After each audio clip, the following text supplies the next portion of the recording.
Ok, bah écoutez, on a attendu 2-3 minutes, donc je pense qu'on peut démarrer tranquillement.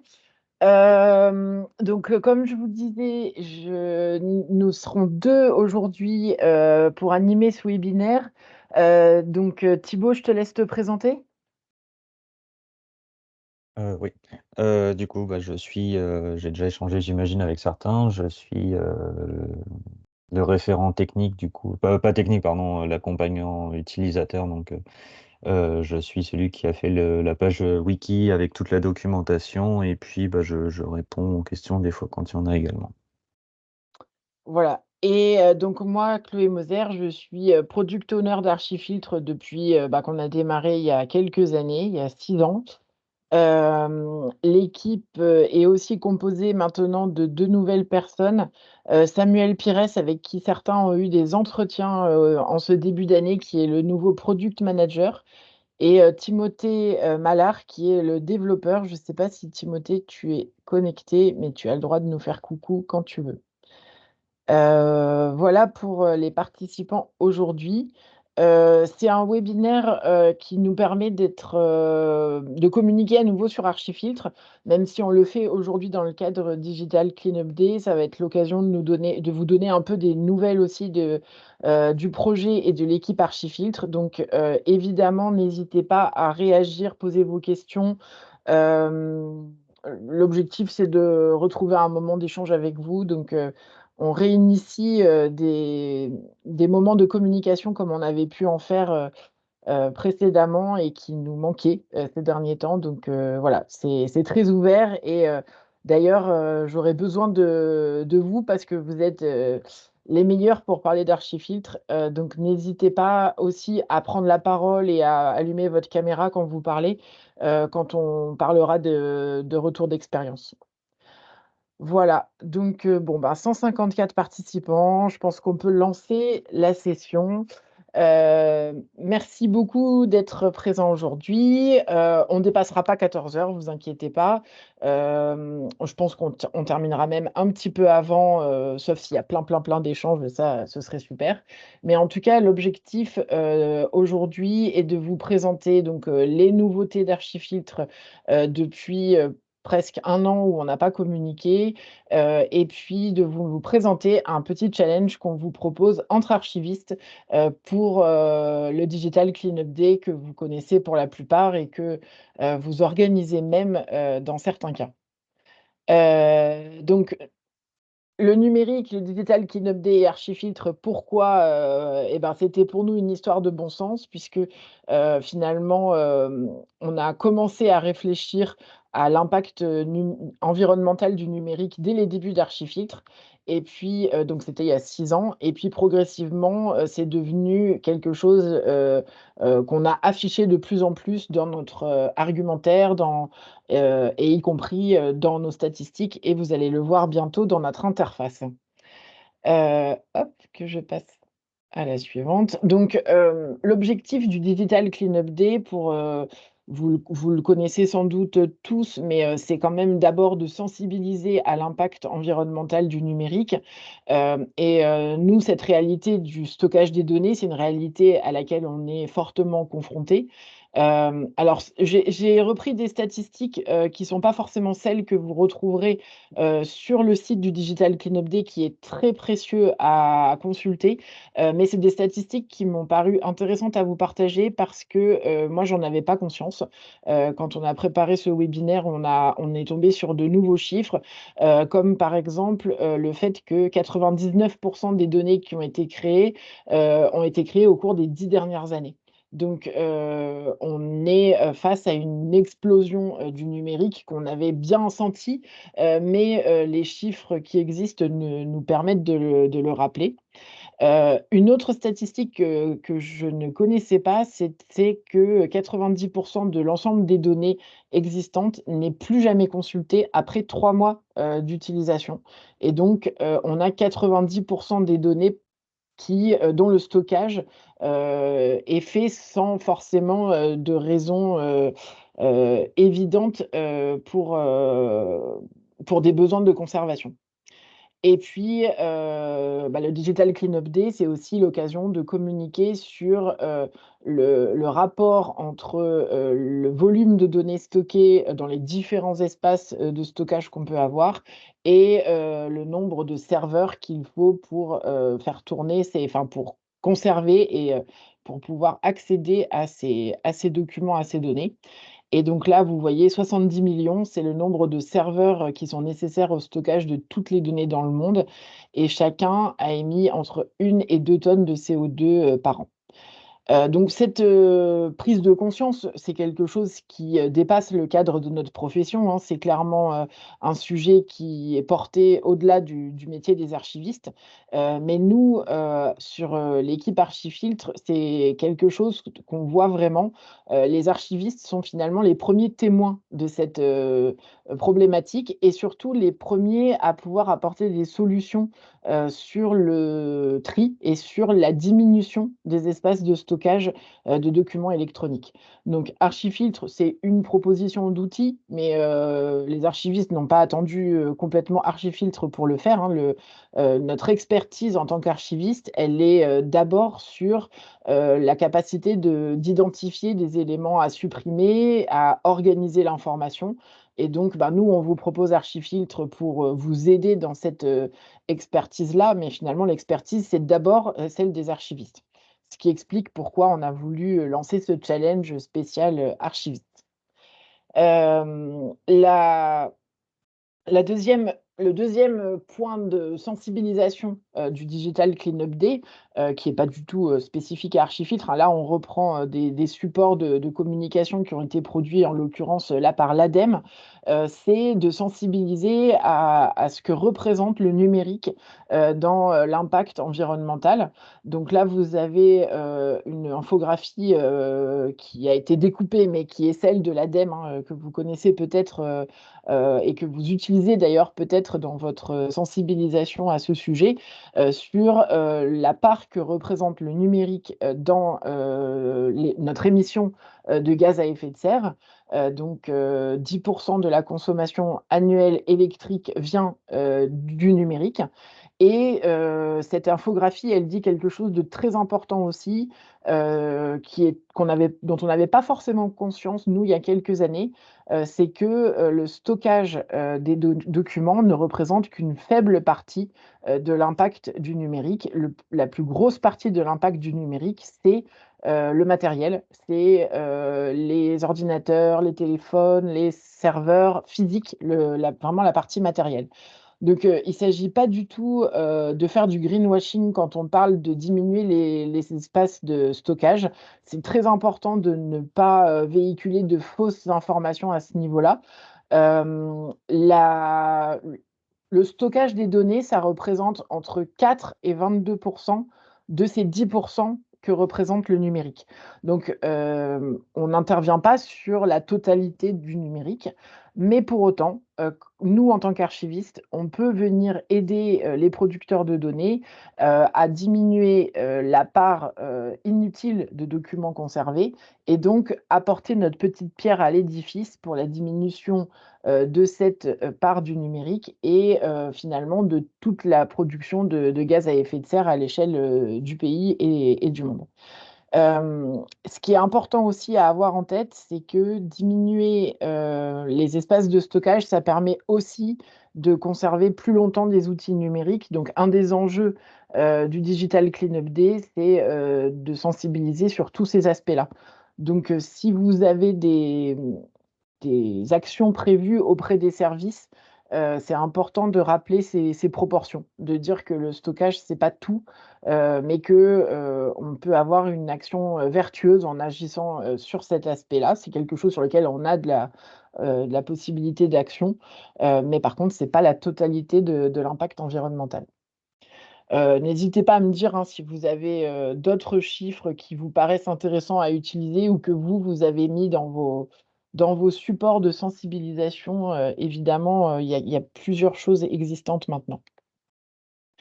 Donc le Digital Cleanup Day en lui-même, il a commencé sous la forme du Cyber World Cleanup Day, vous l'avez peut-être connu, donc la première édition, c'était en septembre 2020. C'est un concept basé, sur celui du World Cleanup Day, qui est une journée mondiale de ramassage des déchets, avec un comptage au niveau, mondial de toutes les tonnes de déchets qui ont été, ramassées par les participants bénévoles, dans tous les pays le même jour.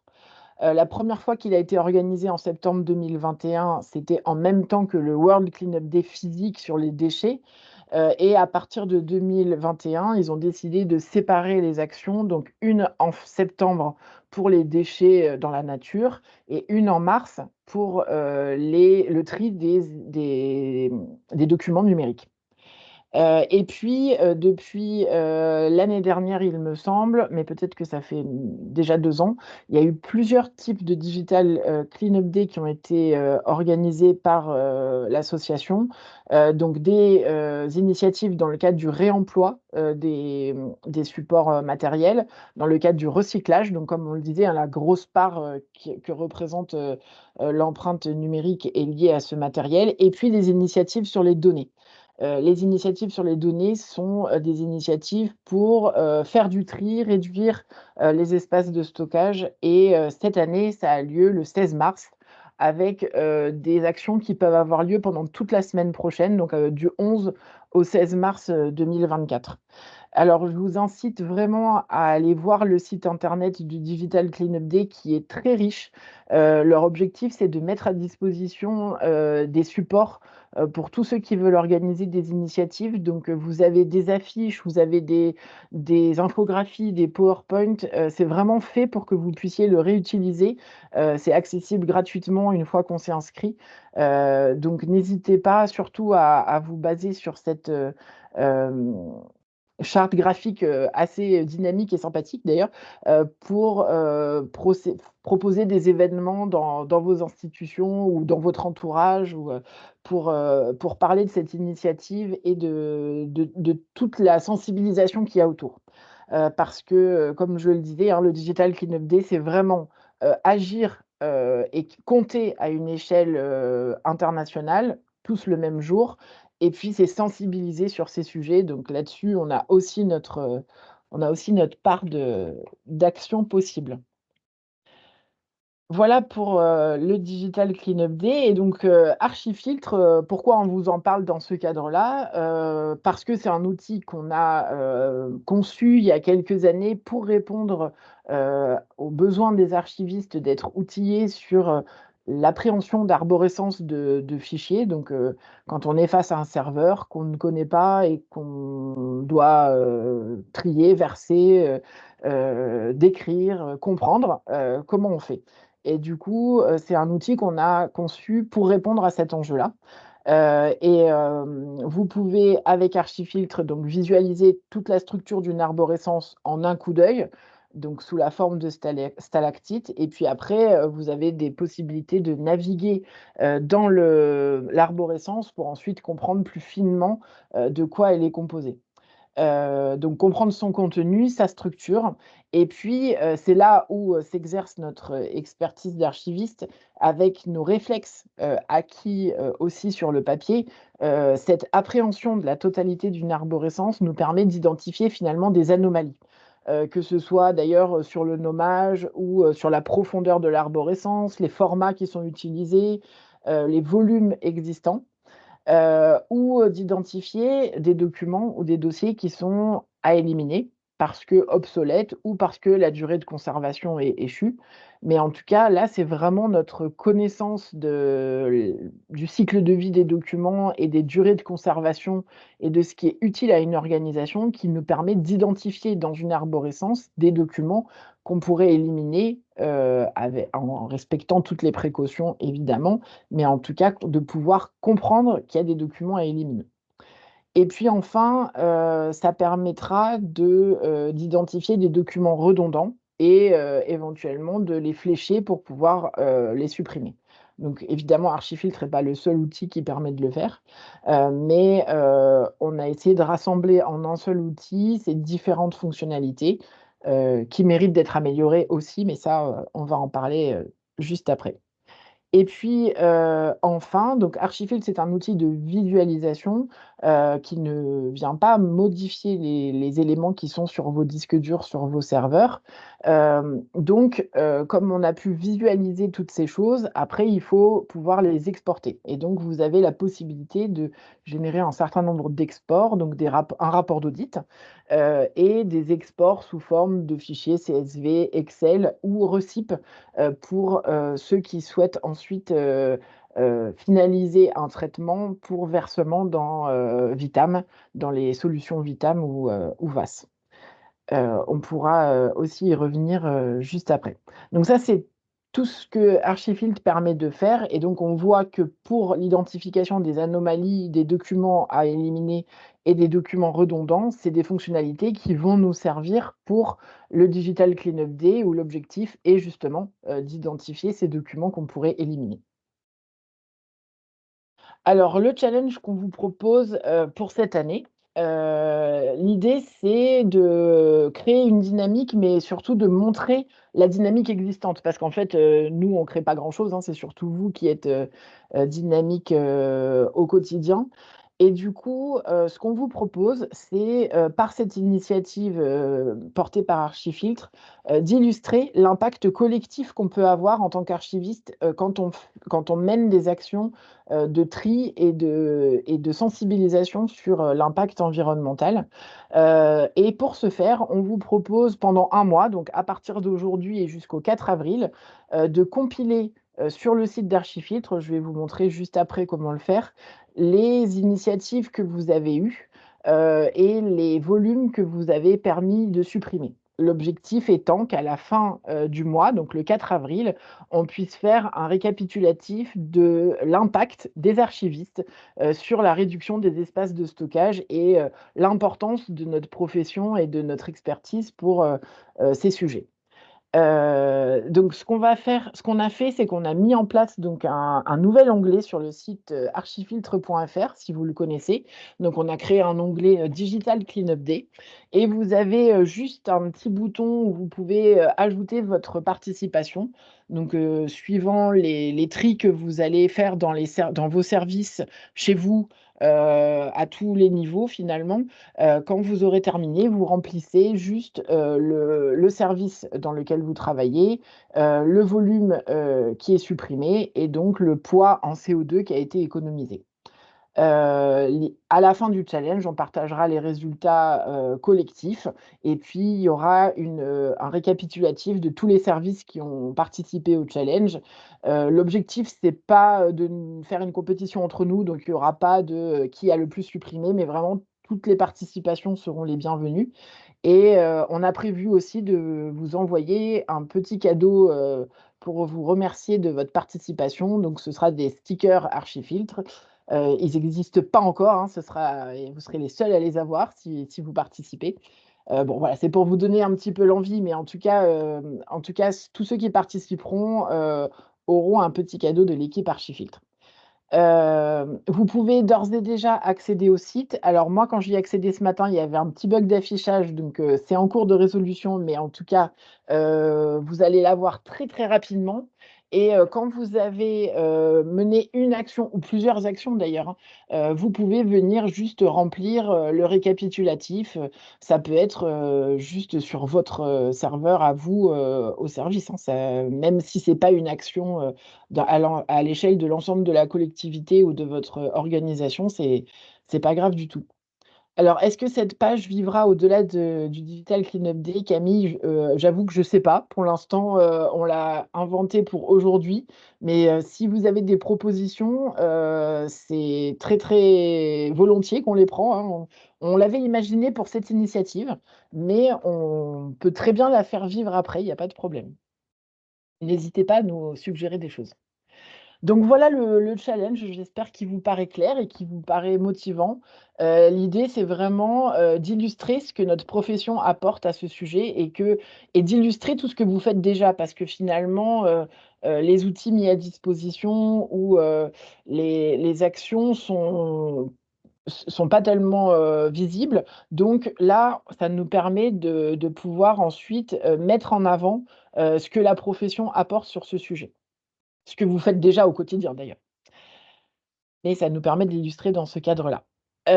Du coup, je vous propose de alors je sais qu'il y a beaucoup d'utilisateurs hyper aguerris d'Archifiltre dans l'audience, mais je vous propose de revoir un tout petit peu, comment on utilise Archifiltre si jamais vous êtes de nouveaux utilisateurs ou de futurs utilisateurs.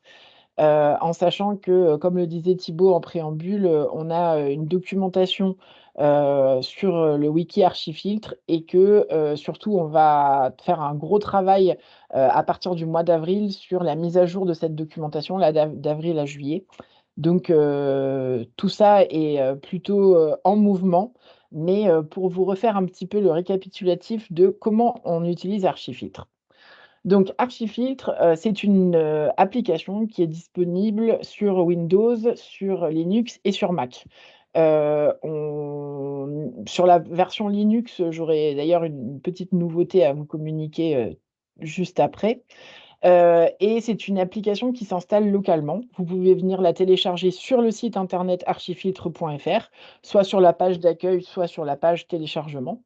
Et du coup, vous installez cet outil en local sur votre poste. Il y a aucune donnée qui est, envoyée à l'extérieur, ça se passe vraiment sur votre poste et vous pouvez, déposer, des arborescences de fichiers dans cette application pour les visualiser.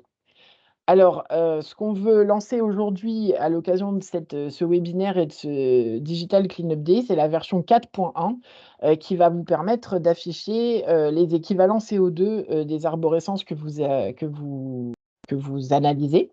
Je vous montre ça juste après et à savoir que, pour le challenge, on vous demande que les volumes en gigaoctets, hein. C'est pas la peine de mesurer, tout de su vous-même, l'impact en CO2, on fera le calcul. Donc voilà sur, Archifiltre. Comment ça se passe, pour utiliser Archifiltre? L'analyse se fait en 3 étapes. Vous avez une première étape où vous allez déposer un dossier, dans Archifiltre. Ensuite, vous allez consulter, la visualisation sous forme de stalactites dans l'application. Et ensuite, vous allez enrichir, comprendre, agir, repérer des éliminables et vous pourrez ensuite exporter un certain nombre de documents. Donc, le rapport d'audit, que vous êtes, beaucoup à utiliser, qui est d'ailleurs une idée, qui vient de vous, hein. C'est nos utilisateurs qui nous ont, proposé cette idée-là, et qu'on enrichit aussi grâce à vous. Et puis vous avez des exports, bruts, qui permettent, d'avoir, la liste des éléments analysés sous forme de fichiers CSV, fichiers Excel, CSV avec ou sans empreinte, les empreintes étant une identification unique, de chacun des fichiers, de l'arborescence pour pouvoir repérer, des doublons. Donc voilà comment ça se passe. Vous déposez un dossier, vous le consultez dans l'application, dans l'interface et ensuite, en fonction de ce que vous voulez faire, vous allez exporter, plusieurs, documents. Quelques conseils pratiques et là, n'hésitez pas à compléter ma liste parce que je sais que vous avez été nombreux à être confrontés à certaines problématiques donc c'est sûrement pas exhaustif. Et j'ai vu qu'il y avait une question d'ailleurs, au sujet des volumes.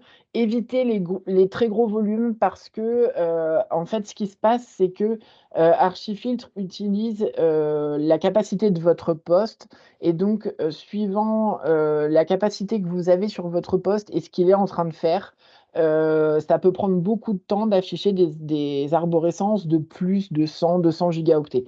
Alors, vous allez me dire, parfois on n'a pas le choix, hein, donc bah, il faut attendre, quand ça ne plante pas. Donc ça, c'est le problème, hein, c'est qu'il peut y avoir aussi des situations où, le chargement, ne va pas jusqu'au bout. Donc là, on fait un gros effort sur l'amélioration de cette partie-là. On a déjà des petites choses qu'on vous propose dans la version 4.1, mais on a toujours des gros chantiers, d'amélioration des performances à faire. En tout cas, nous, ce qu'on vous propose, si vous en avez la possibilité, c'est d'essayer de réduire les volumes que vous analysez, ne serait-ce que parce que, quand même, c'est complexe à analyser et donc, quand on est au-delà de 100-200 gigaoctets, souvent, c'est des arborescences, qui prennent beaucoup de temps à charger et qui, sont, compliquées à comprendre. Alors ça ne veut pas dire que c'est limité à 100 gigas, hein, loin de là, Nous, on a déjà analysé des arborescences jusqu'à 500 gigaoctets. Je sais qu'il y a des utilisateurs qui sont montés des fois jusqu'à 3 ou 4 téraoctets. En fait, c'est pas tellement lié au volume, c'est surtout lié au nombre de fichiers. Plus vous avez de fichiers et plus Archifiltre va avoir du mal à les analyser. On a des utilisateurs qui ont beaucoup de fichiers multimédia qui sont très gros et du coup, comme c'est des très gros volumes mais en fait peu de fichiers, et ben, ça prend très peu de temps à afficher dans Archifiltre. Donc vous avez cette problématique quand même du volume qu'il faut avoir en tête. Petite particularité, si vous voulez analyser des dossiers de vos services producteurs, assurez-vous d'avoir les permissions pour accéder aux dossiers. Si vous n'avez pas de droit de lecture sur les dossiers, vous ne pourrez pas analyser les dossiers. Vous n'avez pas besoin de droit d'écriture, mais il vous faut des droits de lecture. Petite, précision également, si un fichier est en cours de lecture, c'est possible que l'analyse bloque. Donc ça, c'est à avoir en tête. Ça peut être une des sources d'anomalies, qu'on rencontre quand on charge une arborescence. Et puis, un sujet qui nous est souvent remonté, j'ai vu d'ailleurs que Colline était là et qui nous le demande à chaque fois. Pour l'instant, c'est impossible de lancer Archifiltre à la racine d'un dossier, donc vous ne pouvez pas lancer, tout votre, dossier enfin disque C ou disque D ou tout votre serveur. Mais je vous promets qu'on y travaille. Alors, c'est pas encore dans la 4.1, mais on espère pouvoir vous le proposer pour cette année, et Colline. On a bien en tête ce besoin et tu n'es pas la seule à nous le demander, hein. C'est vraiment quelque chose qui revient souvent. Donc en fait, ça nous demande de changer un choix, très structurant d'Archifiltre, mais on commence à avoir des pistes pour pouvoir le faire. Voilà, je préfère pas vous en dire trop, et vous le dire le jour où ça se fera. Donc ça, c'est un peu les conseils pratiques qui ressortent des utilisations qu'on a pu avoir et puis de ce que surtout vous nous faites remonter, comme problématique d'utilisation. Je rajoute un conseil d'ailleurs qui n'est pas écrit là, c'est d'avoir la dernière version parce que, quand c'est possible, hein, parce que je sais que certains ont besoin d'avoir des droits de la DSI pour, installer l'outil. Mais, le plus possible, essayez d'avoir la dernière version pour que vous soyez à jour des dernières corrections et que nous, on puisse investir du temps sur la correction des anomalies sur la dernière version. Sur chacune des versions qui ont existé, il y a eu des anomalies, c'est normal, c'est un outil qui est en création continue.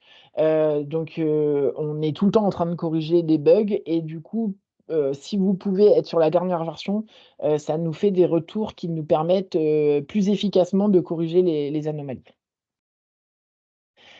Alors, comment collaborer avec les services producteurs, dans le cadre du Digital Cleanup Day pour proposer des actions de ménage numérique? Vous avez plusieurs façons de faire, donc ça ressort, complètement des entretiens qu'on a pu avoir avec vous. Vous on a la possibilité de faire des analyses pour les agents. Donc ça, c'est ce qu'on vous recommande si vous avez des services qui sont peu à l'aise avec le numérique ou qui vont avoir du mal à appréhender un nouvel outil en plus, et qui sont pas très, très, partants sur le sujet. Donc vous pouvez choisir de cibler un dossier en particulier. Vous pouvez, lancer vous-même l'analyse et puis leur donner les rapports qui ont été produits par, Archifiltre en les enrichissant ou pas. Vous pouvez, enrichir vous-même, les rapports, produits parce que tout est modifiable, hein. C'est fait pour que vous puissiez vous en servir. Ça, c'est une des possibilités. Il y a certains services qui le font comme ça, qui font eux-mêmes l'analyse et qui en profitent pour, donner leurs préconisations par rapport à leur charte de nommage, par rapport, aux bons usages qui sont en vigueur, dans leur organisation. Donc ça, c'est tout à fait possible de le faire, mais bon, il faut savoir que évidemment, ça demande un investissement en temps qui est, important pour vous puisque c'est, finalement vous qui faites l'analyse. Et puis, l'autre possibilité, c'est aussi de laisser, les services faire l'analyse. Donc là, ça leur demande d'être un petit peu plus mature, sur le numérique et en tout cas de ne pas être, trop, gênés à l'idée de découvrir un nouvel outil comme, Archifiltre. Mais ça peut être très efficace parce que finalement, ça va participer à la prise de conscience, à la sensibilisation, dont on a besoin, dans le cadre du Digital Cleanup Day, mais pas que, parce que finalement, l'impact environnemental, c'est qu'un des aspects dans la bonne organisation des documents, mais bon, ça, vous êtes tous très bien placés pour le savoir. Et puis, l'avantage, c'est que ça vous demande moins de temps. En tout cas, ça ne vous demande pas le même investissement. C'est-à-dire que c'est eux qui font l'analyse de leurs arborescences et vous arrivez en expertise et plus en portant la totalité de l'action. Donc, il faut quand même prévoir un temps où vous allez présenter ou rappeler les bonnes pratiques ou les procédures qui existent dans votre organisation. Et puis, il faudra aussi prévoir du temps pour montrer comment se servir de l'outil, en tout cas au moins des fonctionnalités dont ils auront besoin. Et puis, je dirais que cet aspect-là est aussi intéressant parce que si vous tombez sur des personnes qui sont un peu, partantes, finalement, ils vont eux-mêmes s'emparer de l'outil pour en faire d'autres choses. Donc c'est pas exclu que, vous ayez des services qui ensuite, vous proposent des réorganisations ou qui aient envie d'aller plus loin. D'ailleurs à ce sujet, moi je parle, mais enfin, c'est surtout des exemples qui viennent de vous, hein, donc n'hésitez pas à partager, vos expériences à ce niveau-là si vous avez fait, des actions, à la avec les agents ou en les laissant, finalement assez autonomes. Je laisse Thibaut répondre aux questions. Je pense que Thibaut, tu le fais. Ouais, je reprendrai si jamais il y a des choses Ouais, je qui réponds, ouais, non, merci au fil de beaucoup. l'eau. Super, merci. Et puis, si tu vois qu'il y a un sujet qu'on peut creuser à l'oral, hein, tu pas à me faire signe. Donc ça, c'est la collaboration que vous pouvez mettre en place avec, les services producteurs. N'oubliez pas d'utiliser les supports existants pour le Digital Cleanup Day. La charte graphique est vraiment chouette. C'est vraiment conçu pour être réutilisé par, tout le monde. Donc, vous créez un compte, vous pouvez télécharger les documents et les modifier pour qu'ils correspondent à votre, action, à l'action que vous envisagez, pour la semaine prochaine. Et puis ça vous donne des supports, avec, déjà la partie sensibilisation qui est prête. On a voulu récapituler des pistes de tri, un peu faciles à faire. Donc ça, c'est vraiment, une slide sur laquelle j'espère que vous allez ajouter des choses parce que je sais que vous avez plein d'idées, complémentaires. Vous avez, des tris qui sont assez faciles à faire sur les volumes. Vous pouvez, partir sur les plus gros dossiers, commencer sur les plus gros dossiers, consacrer du temps du coup à ce qui prend le plus de place sur l'arborescence. Je vais vous montrer, la version 4.1 tout à l'heure. Je vais vous faire une petite démo, donc ça sera l'occasion de vous montrer comment faire. Vous pouvez également repérer les gros fichiers. Parce que les gros fichiers, même s'il y en a 3 ou 4, c'est plus facile de se questionner sur, comment, est-ce que ces fichiers-là, ils sont intéressants à conserver ou pas, plutôt que d'aller se questionner sur les milliers, dizaines de milliers de fichiers tout petits qui prennent très peu de place, et qui vont faire, gagner peu d'impact finalement, sur la conservation. Vous pouvez aussi agir sur la structure. Vous pouvez aller regarder la structure de l'arborescence, voir s'il y a des dossiers qui ont la même image à un autre endroit dans les stalactites. Ça vous permettra de repérer des doublons ou des presque doublons.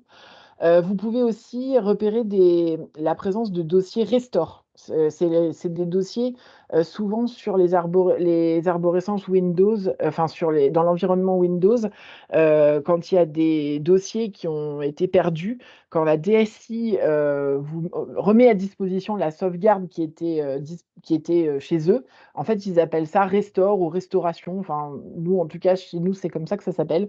Mais peut-être que vous avez d'autres mots pour le qualifier. Mais en tout cas, c'est souvent des arborescences qui sont des doublons et dans lesquels vous allez retrouver des éléments qui existent à côté. Donc, petit tips, allez voir tous les dossiers qui s'appellent Restore.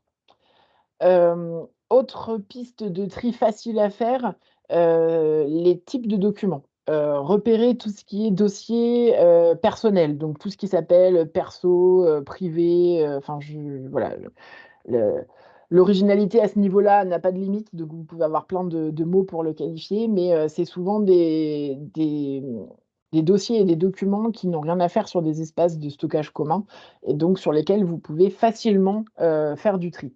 Vous pouvez évidemment repérer les dossiers dont la DUA est échue, par exemple des dossiers de marché, des demandes de congés, des événements qui sont terminés et donc toute la partie logistique n'a plus d'intérêt. Tout ça, c'est des choses que vous pouvez facilement faire. Il y a quelqu'un qui a déjà trouvé un dossier nommé «Mon nombril» sur un poste d'agent, ouais, ça c'est pas mal. On pourra peut-être créer une page aussi avec, toutes vos petites anecdotes sur, les noms de fichiers exotiques.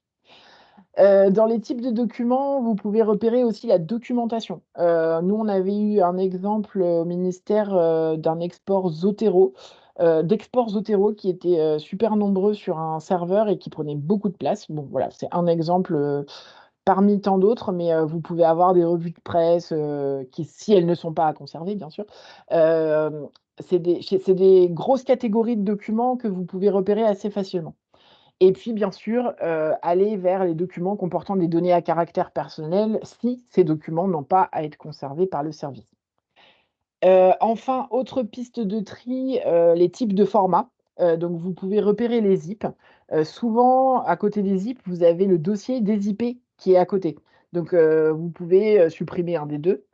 Vous pouvez aussi repérer les images, notamment celles qui ont pas vraiment de lien direct avec le service. Alors nous, on en retrouve pas mal, qui s'appellent, pot de départ, vidéo, de la conférence machin, et ça, c'est des sources d'élimination assez faciles, à repérer et à faire.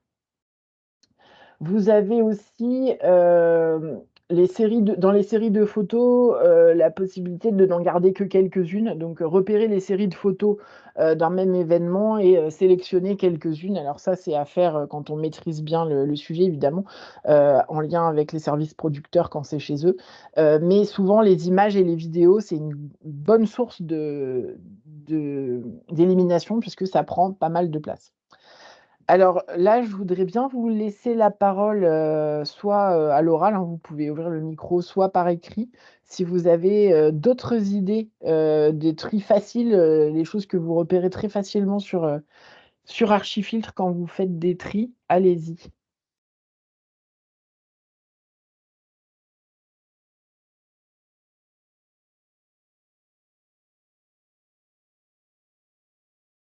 Bon, je vous laisse, réagir et puis on reviendra dessus, si vous avez des choses à ajouter, mais je suis sûre que vous avez des choses à ajouter.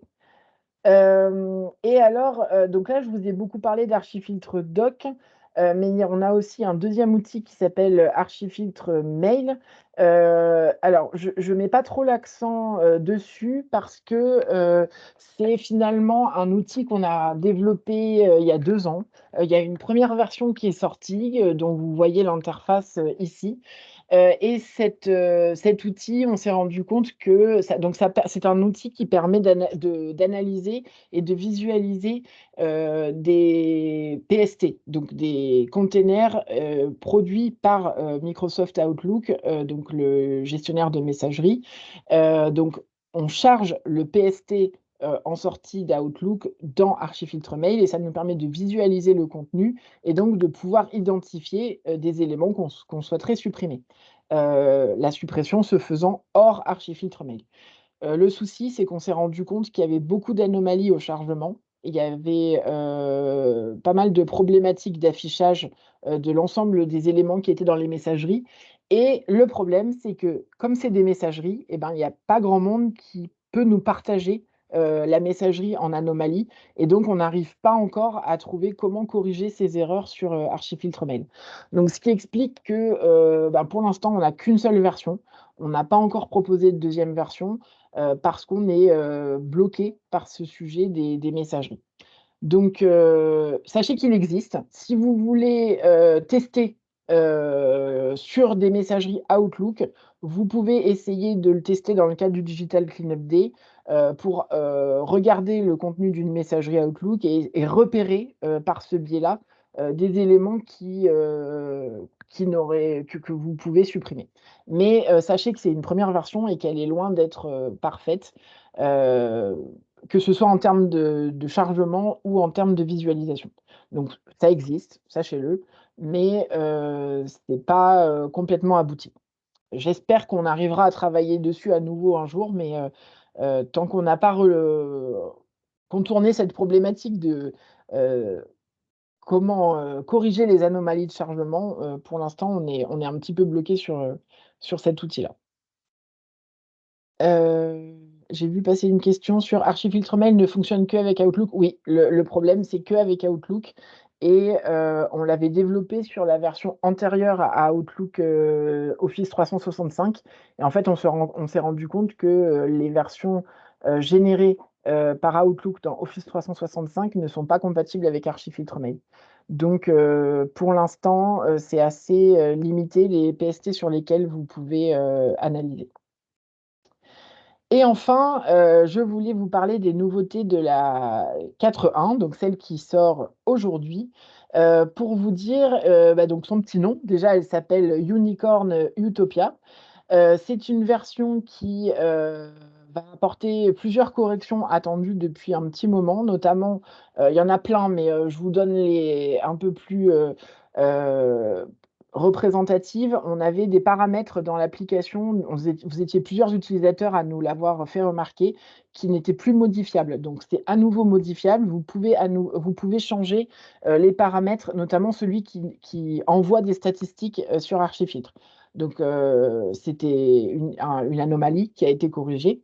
Il y avait aussi des erreurs de calcul dans le rapport d'audit, donc d'ailleurs ça me permet de vous remercier, pour tous les messages que vous nous envoyez et auxquels on a du mal à répondre parce que vous êtes très nombreux, mais en tout cas on les prend en compte et c'est aussi comme ça qu'on arrive à repérer des anomalies et donc c'est grâce à des remontées que vous nous avez faites qu'on a pu corriger ces erreurs de calcul. Et puis, des nouveautés. Donc,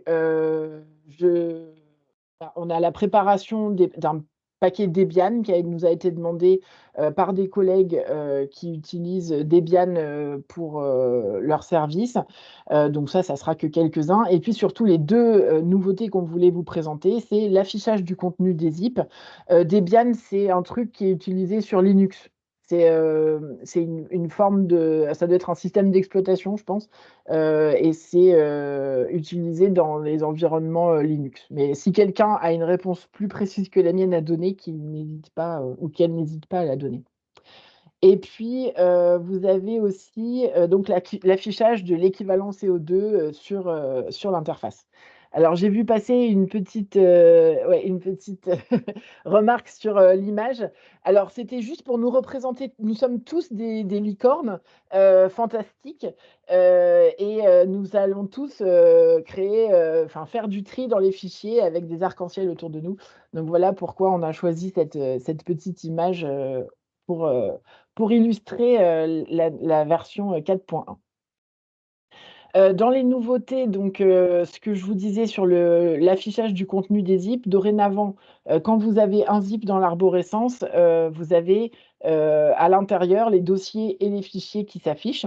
Donc normalement, ça vous permettra de comparer les empreintes entre des fichiers présents à côté et des fichiers présents dans le zip.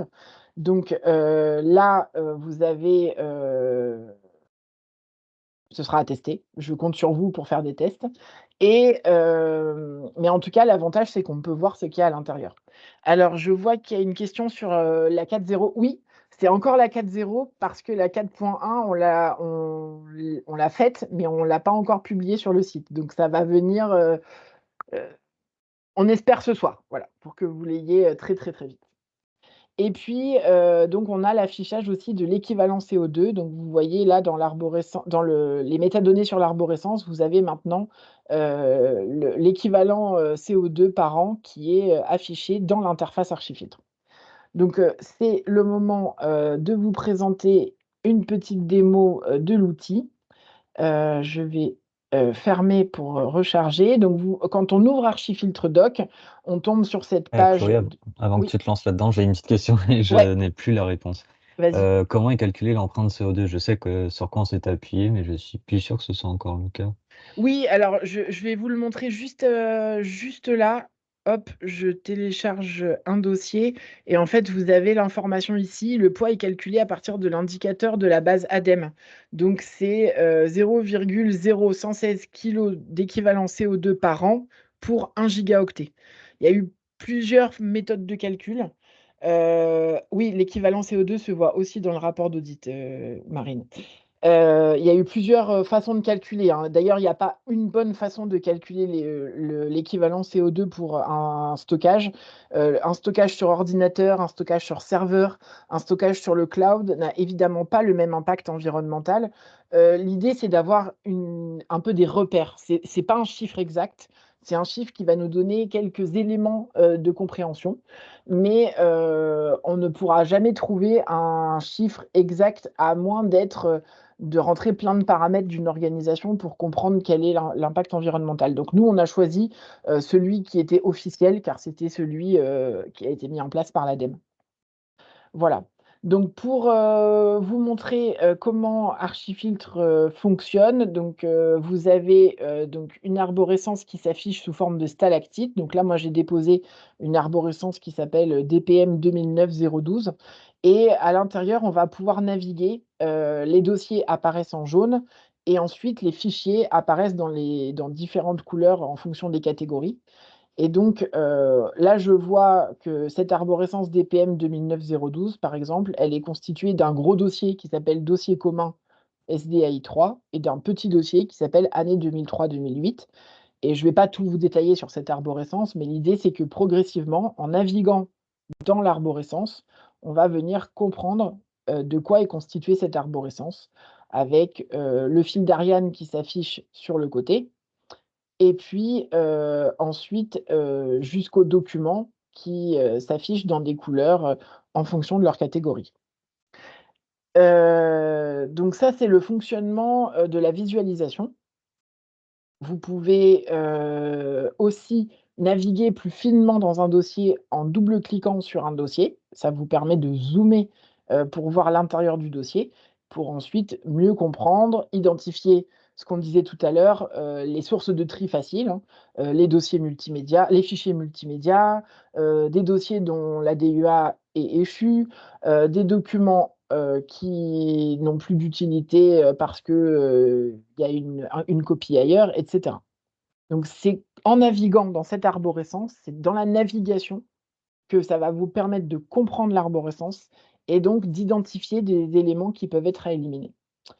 Donc vous avez ici, l'équivalent, CO2 qui est affiché pour l'arborescence. Quand vous cliquez sur un élément, vous avez cet équivalent CO2 qui est affiché pour l'élément. Alors bon, sur des petits fichiers, ça ne sera pas forcément super pertinent, mais en tout cas, on a choisi de l'afficher pour la totalité, pour sensibiliser vraiment à, l'impact total de nos espaces de stockage. On a beaucoup réfléchi, à l'afficher uniquement pour ce qui était à supprimer, et en fait, on pense que c'est plus intéressant de sensibiliser sur l'impact total, des arborescences.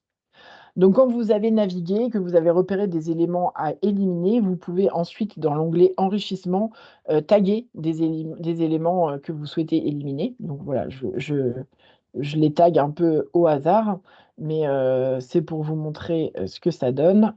Une fois qu'ils sont tagués, vous avez un petit liseré rouge qui apparaît. C'est le principe, du post-it qu'on postait ou des gommettes qu'on mettait sur la boîte, hein. On s'est inspiré de l'utilisation des archivistes, de la créativité des archivistes dans le monde papier. Et puis, vous avez aussi l'onglet redondance qui vous permet, d'aller repérer des doublons au niveau des documents. Donc bientôt, on vous proposera, de le faire au niveau des dossiers, mais pour l'instant, c'est au niveau des documents.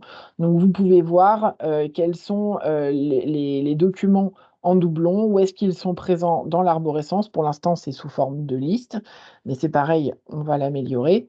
Et vous pouvez choisir, celui que vous souhaitez conserver et éliminer, éventuellement, celui que vous souhaitez éliminer. Donc tout ce qui est tagué à éliminer n'est pas éliminé directement dans votre arborescence, c'est juste une information que vous allez ensuite devoir exporter. On va y revenir. Là, on a le chargement des empreintes de fichiers qui est terminé. Alors, petit souci d'affichage, hein, on a souvent des, chargements qui arrivent à 99,97 ou 99. Mais du coup, on va, c'est une anomalie qu'il faut qu'on corrige, mais en tout cas, le chargement, c'est bien fait. Les empreintes de fichiers, j'ai vu que Thibaut l'avait expliqué tout à l'heure, c'est ce qui nous permet de calculer, c'est ce qui est calculé pour nous permettre de voir quelles sont les vraies redondances. Donc, on ne présente dans les redondances que 2 fichiers exactement identiques, même si leur nom n'est pas pareil. Si vous n'avez pas le même nom, c'est pas grave. Par contre, il faut que le contenu soit exactement le même. Est-ce qu'il est possible d'ajouter d'autres tags? Oui, dans l'enrichissement, on peut, taguer à éliminer, mais vous pouvez aussi ajouter, d'autres tags, par exemple à éliminer en 2024. Et là, dans ces cas-là, quand vous utilisez d'autres tags, ils apparaissent en bleu foncé. Vous pouvez aussi faire de la description. Voilà, si vous voulez décrire un dossier, ça se fait, de cette façon. Un nouveau liseré apparaîtra et vous pouvez aussi, renommer des éléments, parce que vous voulez donner une précision. Vous pouvez, mettre une action, si c'est pour, décrire, plus finement un dossier, dans le cadre de la préparation d'un versement. Enfin voilà, vous pouvez aussi, renommer. Donc je fais ça de manière assez barbare, mais c'est pour vous montrer ce que ça donne. Chaque action, dans l'onglet enrichissement, va venir apporter un liseré supplémentaire, ce qui vous permet de visualiser, ce que vous avez fait. Voilà pour la démo très rapide du fonctionnement. Vous avez aussi la possibilité, de rechercher et de filtrer certains éléments, donc soit par mot, soit par type, de fichier, soit par taille ou par tag. Et ensuite, une fois qu'on a travaillé dans Archifiltre, qu'on a visualisé des choses, qu'on a repéré des éliminables, compris une organisation, on va pouvoir exporter. Donc là, vous avez un petit bouton qui vous permet d'afficher une liste d'exports. Donc, le rapport d'audit, que je vais vous montrer, le fichier, CSV, le fichier CSV avec empreinte. Donc là, vous avez une colonne qui reprend les empreintes, le fichier Excel, c'est le même que le CSV, mais du coup au format Excel. Et puis un script de suppression qui vous permet, de jouer, les suppressions que vous avez, cochées, dans Archifiltre sous la forme du tag à éliminer hors d'Archifiltre. Donc ça, c'est différents exports. Je vais vous montrer surtout le rapport d'audit et le CSV. Donc quand c'est lancé, voilà, ça apparaît comme ça et quand c'est terminé, vous pouvez cliquer dessus ou aller, chercher directement votre fichier, là où vous l'avez enregistré. Donc les exports, CSV et Excel, hein, c'est pas très sexy, mais c'est très pratique parce que, vous avez l'ensemble des métadonnées présentes qui sont, affichées ici et vous avez toutes les métadonnées que vous avez ajoutées, les nouvelles dates, les nouveaux chemins, les nouveaux noms, la description, les tags qui sont aussi repris, dans ces fichiers-là. Donc c'est vraiment des fichiers de récollement complets avec toutes les métadonnées disponibles et toutes celles que vous avez ajoutées et aussi des métadonnées qu'on calcule nous, comme par exemple, la longueur du chemin ou, la profondeur de l'arborescence ou le nombre de fichiers, de dossiers et le fait que ce soit une redondance ou pas. Donc ça, c'est le fichier, CSV et je vais vous montrer le rapport d'audit a pour répondre à la question tout à l'heure, maintenant le rapport d'audit qui comprend l'impact CO2. Donc, vous avez maintenant un rapport d'audit qui a été corrigé sur certains chiffres et qui rajoute l'équivalent CO2. Mais ne vous inquiétez pas, hein, on a bien intégré toutes vos remontées là-dessus, sur ce document. Il y a plein de propositions super intéressantes et d'ailleurs, ça fait partie des choses qu'on va vous proposer pour, les prochains mois. Voilà pour la démo très rapide de la 4.1. J'espère que vous pourrez la télécharger dès ce soir. Ce que je vous propose, c'est que comme vous avez renseigné votre mail au moment de l'inscription à ce webinaire, on vous enverra un petit message quand elle sera disponible. Comme ça, vous serez prévenus en exclusivité. Et pour terminer cette présentation, je voulais vous dire qu'on a vraiment besoin de vous sur cette 4.1. On l'a testé en interne, on a vu déjà des petites anomalies qui sont pas bloquantes, mais on a déjà vu des petites choses qui pouvaient, bloquer et donc il faut savoir qu'on a mis en place un nouveau site, pour faire remonter vos anomalies.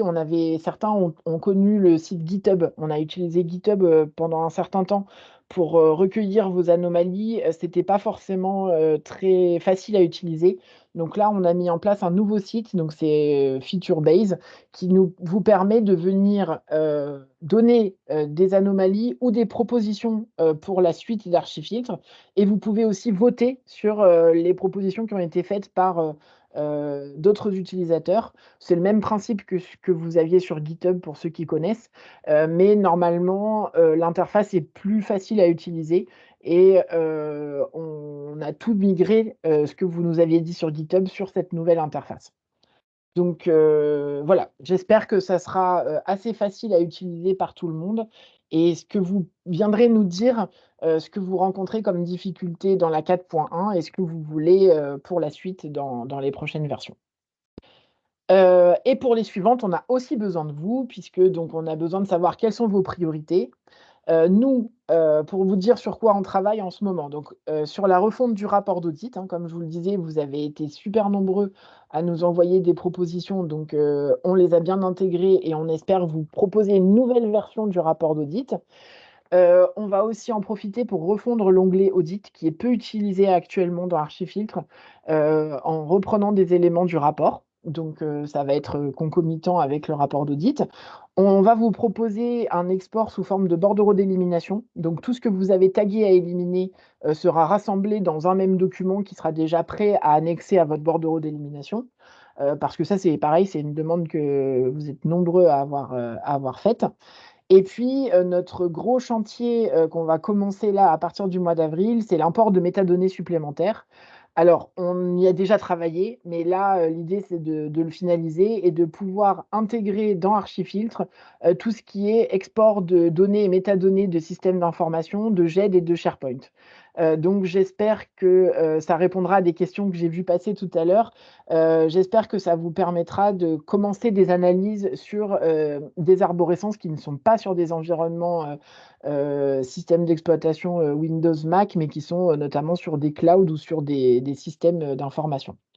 On va commencer à y travailler en avril, donc ce sera plutôt pour une version pour l'automne. Mais en tout cas, l'idée, c'est que dès que vous avez un tableur avec des données à ajouter dans votre arborescence dans Archifiltre, vous puissiez la rajouter et que ça vienne compléter les métadonnées qui sont déjà disponibles. Voilà un petit peu le gros chantier et puis, last but not least, la refonte de l'onglet redondance. J'ai vu tout à l'heure que Hélène, par exemple, disait: «Dommage que la page soit trop petite». On a plein de propositions aussi, sur ce sujet des redondances. Il faut qu'on améliore la visualisation, il faut qu'on améliore le fonctionnement, il faut qu'on vous affiche les dossiers. Il faut qu'on vous propose aussi, de pouvoir visualiser à quel endroit se situent ces redondances dans l'arborescence. Donc voilà, on a pas mal de chantiers, techniques et aussi visuels sur ce sujet et c'est à peu près, les sujets sur lesquels on a prévu de travailler sur l'année 2024. Donc n'hésitez pas à nous dire si, vous avez d'autres idées. Vous avez l'appli Featurebase pour le faire. Et il est déjà 14 heures, j'avais dit que je ne dépasserais pas. Mais si vous voulez qu'on en profite pour, quelques petites questions, et ben, n'hésitez pas à les poser sur la conversation. En tout cas, merci à tous ceux qui ont été présents. S'il y en a certains qui doivent nous quitter à 14 heures, le replay sera disponible, hein, donc on vous donnera accès à tous les échanges et surtout n'hésitez pas à venir nous donner vos retours d'expérience, ce que vous faites en plus, parce qu'encore une fois, tout ce qu'on présente ici, c'est votre travail. Donc c'est vraiment vous qui pouvez l'enrichir, c'est vraiment vous qui pouvez, donner un peu plus de sens. On va avoir un gros travail à partir du mois d'avril, de refonte de la documentation. Donc si vous avez envie de venir présenter des initiatives, vous êtes les bienvenus. Et ben, merci à vous pour, tous ces merci, ça fait plaisir. Ça fait surtout plaisir de vous retrouver pour vous présenter des actualités parce que ça faisait longtemps. J'espère que vous serez, de belles petites licornes, mais je suis sûre que vous êtes de belles petites licornes. Préparez bien vos capes de super-héros, on en aura besoin pour, s'attaquer à ce vaste chantier et puis on se retrouve, du coup le 4 avril, pour, faire le récap de ce challenge et puis pour vous envoyer vos petits cadeaux. On espère que vous allez être nombreux à participer et puis, en tout cas, merci pour votre enthousiasme, mais ça prouve juste qu'on est, une profession incroyable. Et OK, preneur du support visuel pour suivre, c'est noté, Florent. Je l'envoie aux participants en même temps que l'information sur la 4.1 dès qu'elle sera sortie. Et ben, merci à vous pour votre participation. Merci pour vos licornes. Soyez, des bonnes petites licornes, mais ça, j'en doute pas et continuez à être des archivistes formidables qui, allez sauver les organisations de tout ce vrac numérique. Merci à tous. Je coupe la caméra, mais pas encore complètement les questions-réponses. Si jamais vous voulez, donner des retours, n'hésitez pas. Merci beaucoup.